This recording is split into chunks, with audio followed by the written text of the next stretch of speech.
قیامت کی نشانیوں میں سے ایک بہت بڑی نشانی یہ ہے کہ قیامت سے پہلے ایسے لوگ آئیں گے جو بہت زیادہ طاقتور ہوں گے.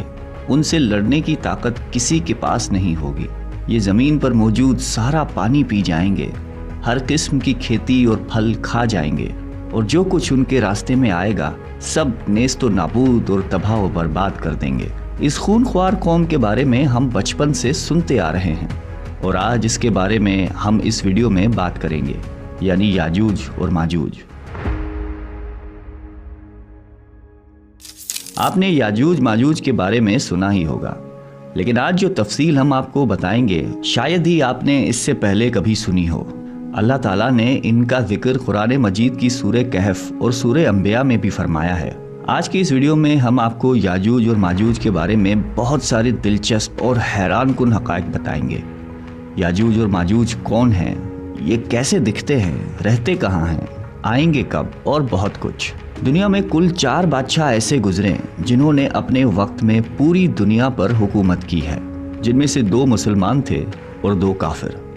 کافروں میں نمرود اور بخت نصر، جبکہ مسلمانوں میں حضرت سلیمان علیہ السلام اور دوسرے حضرت ذوالقرنین علیہ السلام تھے. ذوالقرنین کا نام سکندر ہے اور یہ حضرت سام بن نوح علیہ السلام کی اولاد میں سے تھے اور ایک بڑھیا کے اکلوتے بیٹے تھے، اور حضرت خضر علیہ السلام کی خالہ زاد بھائی تھے. آپ نے حضرت ابراہیم خلیل اللہ کے ہاتھ پر اسلام قبول کیا اور کئی سال ان کی صحبت میں رہے. قرآن مجید کی سورہ کہف میں حضرت ذوالقرنین کے 3 سفروں کا حال بیان ہے. یہ 3 زبردست سفر انہوں نے کیے، اور ان 3 سفروں کا حال ہم آج آپ کو اس ویڈیو میں بتائیں گے، جو بہت ہی عجیب اور حیران کن ہے. پہلے سفر کی کہانی یہ ہے کہ سام بن نوح علیہ السلام کی اولاد میں سے ایک شخص آب حیات کے چشمے سے پانی پی لے گا تو اس کو موت نہ آئے گی. تو حضرت ذوالقرنین اس آب حیات کی تلاش میں مغرب کا سفر شروع کرتے ہیں، اور آپ کے ساتھ حضرت خضر علیہ السلام بھی ہیں. حضرت خضر تو آب حیات کے اس چشمے تک پہنچ گئے اور اس کا پانی بھی پی لیا، مگر حضرت ذوالقرنین کے مقدر میں وہ نہیں تھا اور آپ کو آب حیات نہ مل سکا. حضرت ذوالقرنین کا سفر جاری تھا اور آپ چلتے چلتے ایسے مقام پر پہنچے کیونکہ مغرب میں ہی سورج غروب ہوتا ہے. وہ بالکل دنیا کے آخری کونے میں آ گئے، اور سورج غروب ہونے کے وقت آپ کو ایسا منظر نظر آتا جیسے ایک سیاہ چشمے میں سورج ڈوب رہا ہے. جیسے ہم سمندری سفر کرتے ہیں تو ہمیں ایسا لگتا ہے کہ سورج جو ہے وہ سمندر کے اندر ڈوب رہا ہے، لیکن مغرب کے آخر میں آپ اتنا آگے پہنچ چکے تھے جو دنیا کا آخری کونا تھا. وہاں ان کو ایک عجیب قوم ملی جو جانوروں کی کھال پہنے ہوئے تھی. اس کے بعد اب باری ہے ان کے دوسرے سفر کی. یہ سفر مشرق کی طرف تھا، یہاں تک کہ چلتے چلتے آپ ایسی جگہ پہنچے جہاں سے سورج طلوع ہوتا ہے. آپ سورج طلوع ہونے کی جگہ پر جا پہنچے. آپ نے وہاں پر دیکھا کہ وہاں ایسی قوم ہے جن کے پاس کوئی عمارت اور مکانات نہیں ہیں. ان لوگوں کا یہ حال تھا کہ جب سورج طلوع ہو جاتا تو یہ غاروں میں چلے جاتے، زمین کے اندر چلے جاتے، اور جب سورج ڈھل جاتا تو غاروں سے نکل کر اپنی روزی روٹی کی تلاش میں نکل جاتے. یہ لوگ منسک کہلاتے ہیں. حضرت ذوالقرنین نے ان لوگوں کے حضور بھی اسلام کی دعوت پیش کی. وہاں پر بھی کچھ لوگ ایمان لائے اور کچھ لوگ اڑے رہے اور آپ سے جنگ بھی کی، لیکن بہرحال آپ نے ان لوگوں کو بھی قابو کر لیا. اب ان کا تیسرا سفر شمال کی طرف تھا. آپ چلتے چلتے 2 پہاڑوں کے درمیان پہنچ گئے تو وہاں بھی آبادی عجیب و غریب تھی. ان کی زبان بہت عجیب و غریب تھی. ان لوگوں کے ساتھ اشاروں میں بہت مشکل سے بات چیت کی جا سکتی تھی. ان لوگوں نے حضرت ذوالقرنین سے یاجوج اور ماجوج کے ظلم و ستم کی شکایت کی اور آپ سے مدد مانگی کہ آپ ہمیں ان کے ظلم سے بچائیں. یاجوج ماجوج کون تھے؟ یہ ایک فسادی گروہ ہے اور ان لوگوں کی تعداد بہت زیادہ ہے، جس کا اندازہ اس حدیث مبارک سے لگا سکتے ہیں کہ حضرت عبداللہ بن عمر رضی اللہ تعالیٰ عنہ نے فرمایا کہ جنوں انس کی کل 10 حصے ہیں، ان میں سے 9 حصے یاجوج ماجوج ہیں، باقی 1 حصہ انسان ہے. اب ذرا غور کریں کہ اس وقت دنیا میں 7 بلین انسان، 7 ارب لوگ رہتے ہیں، تو اس حساب سے تقریباً 70 بلین یاجوج ماجوج ہو سکتے ہیں، اور ان کی تعداد بڑھ رہی ہے. اور جس وقت یاجوج ماجوج آئیں گے نہ جانے اس وقت دنیا میں کتنے لوگ ہوں گے. ان میں مرد بھی ہوتے ہیں اور عورتیں بھی ہوتی ہیں، اور ان کے 3 گروہ ہیں، ایک تعوین، دوسرا تاریز اور تیسرا منسک. اور ان میں جو بھی مرتا ہے تقریباً 1000 یا اس سے زائد اولاد چھوڑ کر مرتا ہے. یہ لوگ بہت خونخوار اور بہت وحشی اور جنگلی ہیں اور جانوروں کی طرح ہی رہتے ہیں.